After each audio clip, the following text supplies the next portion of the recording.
और नए साल की शुरुआत से पहले ही मध्य प्रदेश सरकार ने अगले साल का अवकाश कैलेंडर जारी कर दिया है, जहां 2026 में 238 दिन सरकारी दफ्तर खुलेंगे, जिसमें मध्य प्रदेश में कुल 127 दिन दफ्तर बंद रहेंगे। यानी कि 127 दिन सरकारी अधिकारी कर्मचारियों की छुट्टी रहेगी।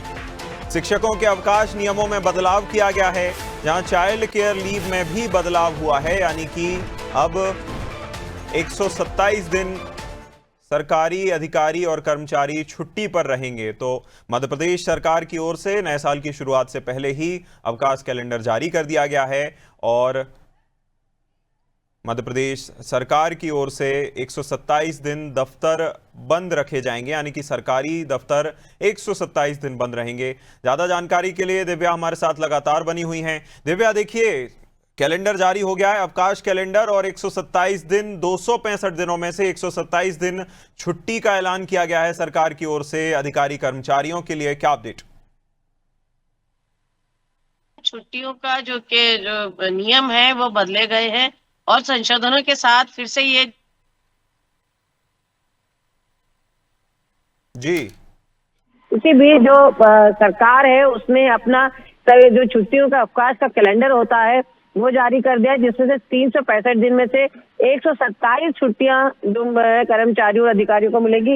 इसमें से मैं बताना चाहूंगी कि 6 छुट्टियों का लाभ उनको नहीं मिलेगा, क्योंकि शनिवार और रविवार को ये कार्यक्रम पड़ेंगे तो उनको नहीं मिलेगा। लेकिन सबसे खास बात यह है अभिनय, जो 5 डे वर्किंग को बंद कर फिर से क्या कहते हैं, जो पहले जो सिस्टम था कि 6 दिन वर्किंग की जाए, उसको खारिज कर दिया है और अभी जो 5 डे वर्किंग है वही जारी रहेगी, क्योंकि कोरोना के टाइम से ये 5 डे वर्किंग किया गया था और अब कर्मचारी अधिकारी इसमें रच-बस गए हैं।